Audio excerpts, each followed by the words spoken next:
আসসালামু আলাইকুম। আমরা যারা নতুন ওয়েব ডিজাইন শিখি, আমাদের সকলের খুব কমন একটা সমস্যা হয় যেটা হচ্ছে সাকসেসফুলি একটা প্রজেক্ট তৈরি করার পর সেই প্রজেক্টটা আমরা লাইভ করতে পারি না বা অন্য কাউকে দেখাইতে পারি না। সো কেন? সেটা হচ্ছে আমরা যদি অন্য কাউকে দেখাইতে চাই, সেক্ষেত্রে আমাদেরকে একটা হোস্টিং সার্ভার কিনতে হয় অথবা একটা ডোমেন কিনতে হয় এবং সেগুলো হোস্টিং সার্ভারে আপলোড দিয়ে তখন অন্য কাউকে আমরা দেখাইতে হয়। সো এখন যেহেতু মানে হোস্টিং সার্ভার এবং ডোমেন হচ্ছে পেইড, সো যারা নতুন কাজ শুরু করে তাদের হয়তো অনেক সময় হোস্টিং সার্ভার অথবা ডোমেন কিনা হয়ে ওঠে না। সো যেমন ধরেন আমার এই ওয়েবসাইটটা এখানে আমি প্র্যাকটিস পারপাস তৈরি করছি HTML এবং CSS দিয়ে। সো এই ওয়েবসাইটটা যদি আমি আপনাকে দেখাইতে চাই অথবা অন্য কাউকে দেখাইতে চাই, তখন কি হয়তো স্ক্রিন রেকর্ড করে আপনাকে পাঠাইতে হবে অথবা সোর্স কোডটা পাঠাইতে হবে অথবা মানে কোনো একটা পেড সার্ভার কিনতে হবে। তিনটা অপশন আমার কাছে আছে। সো মানে নতুন হিসাবে তিনটার কোনোটাই আমার জন্য মানে পারফেক্ট না। যেমন ধরেন আমি একজন ফ্রিল্যান্সার, নতুন আমি কাজ শুরু করছি। সো একজন ক্লায়েন্টকে যদি আমার প্রজেক্টগুলো পোর্টফোলিও সাইটটা আমি দেখাইতে চাই, তখন কিন্তু আমি ওনাকে সোর্স কোড পাঠাইতে পারবো না। সো আমার যদি পোর্টফোলিও সাইটটা আমি আমার ক্লায়েন্টকে দেখাইতে চাই, সেক্ষেত্রে অবশ্যই আমার পোর্টফোলিও সাইটটাকে যে কোনো একটা লাইভ সার্ভারে হোস্ট করতে হবে। তারপর ওই ডোমেনটা আমার ক্লায়েন্টকে দিলে ক্লায়েন্ট দেখতে পারবে যে আমার পোর্টফোলিও ওয়েবসাইটে কী কন্টেন্ট আছে অথবা কী প্রজেক্ট আমি করছি অলরেডি।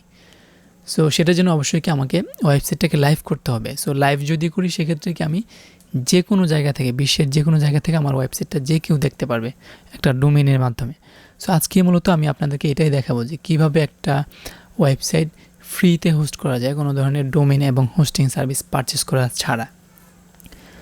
সো এখানে মূলত আজকে আমরা যেটা করব যে এই যে ওয়েবসাইটটা আছে, এই ওয়েবসাইটটা HTML CSS দিয়ে তৈরি করা এবং এই ওয়েবসাইটটা মূলত আমরা ফ্রিতে হোস্ট করব এবং ফ্রিতে আমরা একটা ডোমেন জেনারেট করব। সো এটার জন্য কয়েকটা স্টেপ আমাকে ফলো করতে হবে। প্রথমে হচ্ছে আমি বলে রাখি, আজকে হচ্ছে আমি যেটা করব, এই ওয়েবসাইটটা হোস্ট করার জন্য GitHub ইউজ করব। সো অলরেডি যারা GitHub জানেন তাদের জন্য ব্যাপারটা খুব ইজি হবে। আর যারা GitHub জানেন না, তারা একটু মনোযোগ দিয়ে ভিডিওটা দেখবেন। আশা করি আপনিও ওয়েবসাইটটা লাইভ করতে পারবেন। সো প্রথমে হচ্ছে আমাকে যেটা করতে হবে সেটা হচ্ছে মানে কিছু স্টেপস আমি ফলো করবো আজকে। সো যেহেতু GitHub-এ আমি হোস্ট করব, অবশ্যই আমাকে প্রথমে GitHub-এ একটা অ্যাকাউন্ট করতে হবে। সো GitHub-এ অ্যাকাউন্ট ক্রিয়েট করার পরে আমাকে যেটা করতে হবে যে GitHub-এ একটা রিপোজিটরি ক্রিয়েট করতে হবে। হ্যাঁ, এটা হচ্ছে সেকেন্ড স্টেপ। এবং তারপরে হচ্ছে আমাকে সোর্স কোডগুলো আপলোড করতে হবে। তারপর হচ্ছে আমাকে ওয়েবসাইটটা দেখার জন্য, আমি তো সোর্স কোড আপলোড করলাম, তারপর হচ্ছে ওয়েবসাইটটা দেখার জন্য আমাকে একটা ডোমেইন জেনারেট করতে হবে। আমরা জানি যে ডোমেইন ছাড়া ওয়েবসাইট ভিজিট করা যায় না। সো প্রত্যেকটা স্টেপ আমরা স্টেপ বাই স্টেপ দেখব, ঠিক আছে? সো প্রথমে হচ্ছে আমাকে GitHub অ্যাকাউন্ট তৈরি করতে হবে। সো আমি হচ্ছে আমার তো অলরেডি GitHub অ্যাকাউন্ট তৈরি করা আছে। সো আপনি যদি GitHub একদম নতুন হয়ে থাকেন, সেক্ষেত্রে github.com-এ আসবেন, github.com। এখানে এসে আপনার ইমেল অ্যাড্রেসটা দিয়ে আপনি একটা অ্যাকাউন্ট তৈরি করে নেবেন। সো GitHub-এ অ্যাকাউন্ট তৈরি করতে অবশ্যই পারবেন। যদি না পারেন, অবশ্যই আপনার ইউটিউব থেকে বিভিন্ন টিউটোরিয়াল দেখে আপনি অ্যাকাউন্টটা তৈরি করে নেবেন। সো GitHub-এ অ্যাকাউন্ট তৈরি করার পর সেকেন্ড স্টেপ হচ্ছে আমাদেরকে GitHub-এ একটা রিপোজিটরি ক্রিয়েট করতে হবে। এখন রিপোজিটরিটা হচ্ছে আমাদের রিপোজিটরি হচ্ছে ওয়েবসাইটের আন্ডারে, মানে ওয়েবসাইটের জন্য একটা মানে GitHub-এ প্রজেক্ট তৈরি করতে হবে আমাদেরকে। সো আমি যদি আমার যেই প্রোফাইল আছে এখানে যদি আসি এবং এই প্রোফাইলের অপশন থেকে রিপোজিটরি নামে একটা অপশন থাকবে, ইউর রিপোজিটরিজ। সো রিপোজিটরিজ যে অপশনটা আছে এখানে যদি আমি আসি, অথবা এই যে এখানেও অপশনটা থাকবে, যদি আসলে আমার এখানে অনেকগুলো ওয়েবসাইট আমি দেখতে পারবো। সো এগুলো হচ্ছে আমার প্রজেক্টের সোর্স কোড। হ্যাঁ, সো আপনি যদি নতুন অ্যাকাউন্ট ক্রিয়েট করে থাকেন, সেক্ষেত্রে আপনার এখানে কোনো সোর্স কোড থাকবে না। সো এই আমার যে ওয়েবসাইট, এটা তো আমার ওয়েবসাইট না, আর এগুলো হচ্ছে আমার ওয়েবসাইটের ফাইলস। সো এই যে HTML CSS এবং এই জাভাস্ক্রিপ্ট ফাইল, এগুলো হচ্ছে আমাকে আগে GitHub-এ আপলোড দিতে হবে।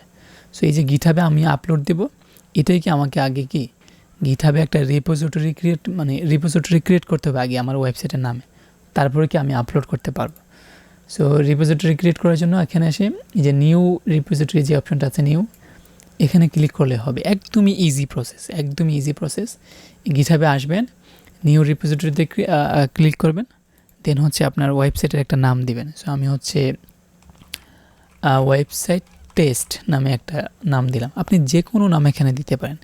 সো আপনার ওয়েবসাইট রিলেটেড একটা আপনি নাম দিবেন সুন্দর দেখে। সো নাম দেওয়ার পরে হচ্ছে এখানে হচ্ছে এখান থেকে পাবলিক থাকবে, প্রাইভেট থাকবে না। সো বাই ডিফল্ট যেভাবে আছে এভাবেই থাকবে, আমাকে অন্য কোথাও ক্লিক করার দরকার নেই। আর কোনো অপশন আমি এখানে টাচ করব না। সো জাস্ট নামটা দিব। নামটা দেওয়ার পরে এই যে ক্রিয়েট রিপোজিটরি যে অপশনটা আছে এটাতে ক্লিক করলে আমার রিপোজিটরিটা ক্রিয়েট হয়ে যাবে। হ্যাঁ, গিটহাবে আমার একটা প্রজেক্ট ক্রিয়েট হয়েছে। সো এখনও কিন্তু আমার এই সোর্স কোডগুলো আমি আপলোড করি নাই, জাস্ট আমার গিটহাবে একটা প্রজেক্ট ক্রিয়েট হয়েছে। সো এখন এটা তো শেষ, এবং হচ্ছে আমাকে যেটা করতে হবে, আমার এই সোর্স কোডগুলো, এই যে HTML এবং অ্যাসেটস ফোল্ডারের মধ্যে যে ফাইলগুলো আছে এগুলো আমাকে আপলোড করা লাগবে। সো আপলোড করাটা একটু ট্রিকি যারা নতুন আছেন তাদের জন্য, আর যারা অলরেডি গিটহাব নিয়ে কাজ করতেছেন তাদের জন্য খুব ইজি।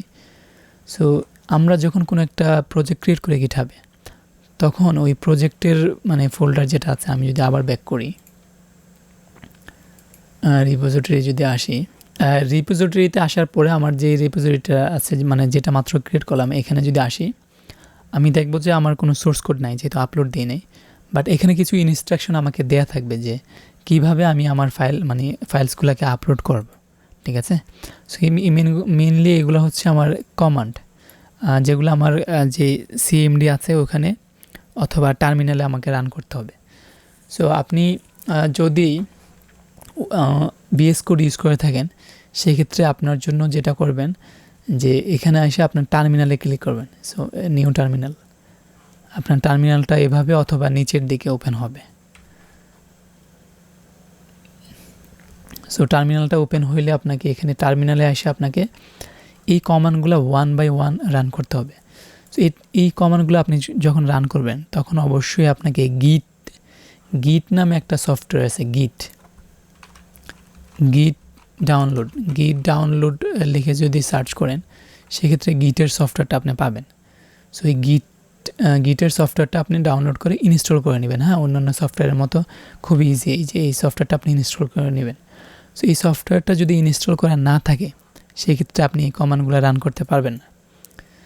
সো এই সফটওয়্যারটা প্রথমে ইনস্টল করবেন, তারপর হচ্ছে গিট ইট, আমি যেভাবে দেখাচ্ছি আপনি এভাবে কমান্ডগুলো ওয়ান বাই ওয়ান রান করবেন টার্মিনালে আসে। সো আপনি যদি বিএস কোড ইউজ করেন সেক্ষেত্রে তো আপনার জন্য খুব ইজি। আর যদি বিএস কোড ইউজ না করেন সেক্ষেত্রে মানে যে সিএমডি যেটা আছে, আমাদের যে সিএমডি আছে এইখান থেকেও আপনি রান করতে পারবেন। এই সিএমডিতে আসার পরে আপনার যে প্রজেক্ট ডিরেক্টরি আছে ওইখানে গিয়ে আপনার এই কমান্ডগুলো রান করলে হবে, ঠিক আছে। সো এখন আমাকে মানে যেটা করতে হবে মেনলি ওয়ান বাই ওয়ান এই কমান্ডগুলো এখানে আমার টার্মিনালে লিখতে হবে। সো আমি হচ্ছে যেটা করব যে প্রথমে হচ্ছে গিট ইনিট, তারপরে হচ্ছে গিট অ্যাড, তারপরে হচ্ছে গিট কমিট, সবগুলা সেম। এখানে প্রত্যেকটা কমান্ড ওয়ান বাই ওয়ান আমি রান করব। বাট এটার ক্ষেত্রে একটু ডিফারেন্স হবে। 2 নম্বর কমান্ডটা একটু ফলো করবেন যে আমি কিভাবে করতেছি। সো প্রথমে হচ্ছে গিট অ্যাড, গিট ইনিটটা রান করলাম। তারপর হচ্ছে গিট অ্যাড, তারপর হচ্ছে স্পেস দিয়ে ডট। হ্যাঁ, এটা একটু ভিন্ন আছে আমাদের ওখান থেকে। সো ডট দিয়ে আমি এন্টার প্রেস করলেই হবে। সো তারপরে যেগুলো একদম ইজি, আমি জাস্ট কপি এবং পেস্ট করবো এখানে না। আবারও বলি, আপনি যদি বিএস কোড ইউজ করেন সেক্ষেত্রে তো আপনি এইভাবেই বিএস কোড থেকেই করতে পারবেন।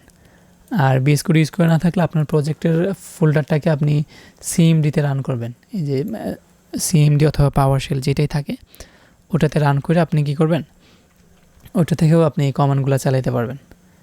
বাট গিটটা আপনাকে ইনস্টল করতে হবে, এটা বারবার বলতেছি। সো তারপরে হচ্ছে এই কমান্ডটা রান করব। গিটটা ইনস্টল করা থাকলেই হবে, আর কিছু করতে হবে না। এভাবে আপনি জাস্ট এই কমান্ডগুলো আপনি টার্মিনালে এসে রান করে দিবেন, আপনার প্রজেক্টটা আপলোড হয়ে যাবে। একদম লাস্ট কমান্ড হচ্ছে এটা, গিট পুশ অরিজিন মেইন। এটা আপনি রান করে দিবেন। সো এই লাস্ট কমান্ডটা রান করলে আমার যে HTML CSS জাভাস্ক্রিপ্ট ফাইলগুলো, এর মধ্যে যে জাভাস্ক্রিপ্ট ফাইলগুলো আছে সবগুলো আমার গিটহাবের যে রিপোজিটরি আছে ওইখানে আপলোড হয়ে যাবে, যে আপলোড হচ্ছে ওয়ান বাই ওয়ান।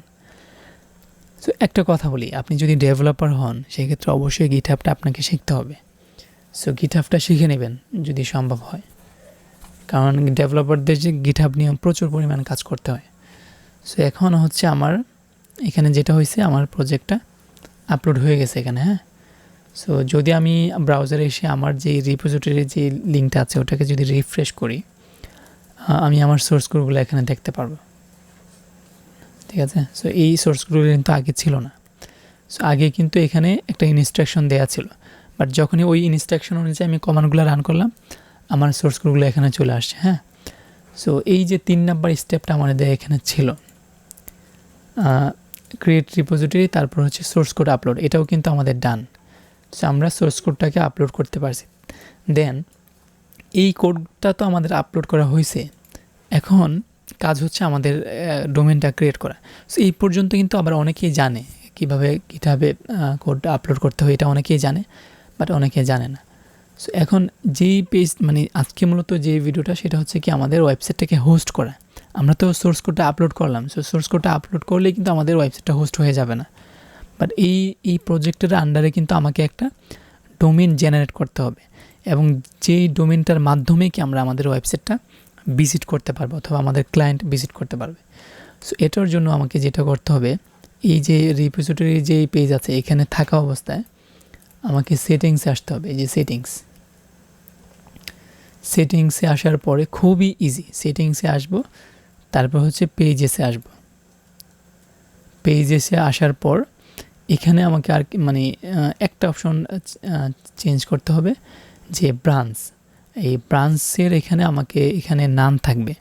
সো এখান থেকে মূলত আমাকে সিলেক্ট করতে হবে যে কোন ব্রাঞ্চের ফাইলগুলোকে আমি ওয়েবসাইটে লাইভ করতে যাচ্ছি। সো ডিফল্টভাবে মেইন থাকে, আমরা মেইনটাকেই সিলেক্ট করব। ঠিক আছে, আর কোনো অপশন এখানে চেঞ্জ করতে হবে না। সো এখানে নাম থাকবে, নামটাকে মেইন করে দেব, দেন হচ্ছে সেভে ক্লিক করব। আর আপনার যদি অন্য কোনো ব্রাঞ্চ থাকে এখানে, মানে এখানে কিন্তু ব্রাঞ্চ ক্রিয়েট করা যায়, ওগুলো আমি দেখাচ্ছি না। সো অন্য কোনো ব্রাঞ্চ যদি থাকে আপনি চাইলে ওটাও সিলেক্ট করতে পারেন। সো আমি জাস্ট এই ব্রাঞ্চটা সিলেক্ট করে সেভে ক্লিক করলাম, দ্যাটস ইট, আমাকে আর কিচ্ছু করতে হবে না। সো এখানে হচ্ছে আমার একটা ডোমেন জেনারেট হয়ে যাবে কিছুক্ষণের মধ্যে, এবং ডোমেনটা জেনারেট হওয়ার পর আমি আমার ওয়েবসাইটটা দেখতে পারবো। সো অনেক সময় একটু ওয়েট করা লাগতে পারে।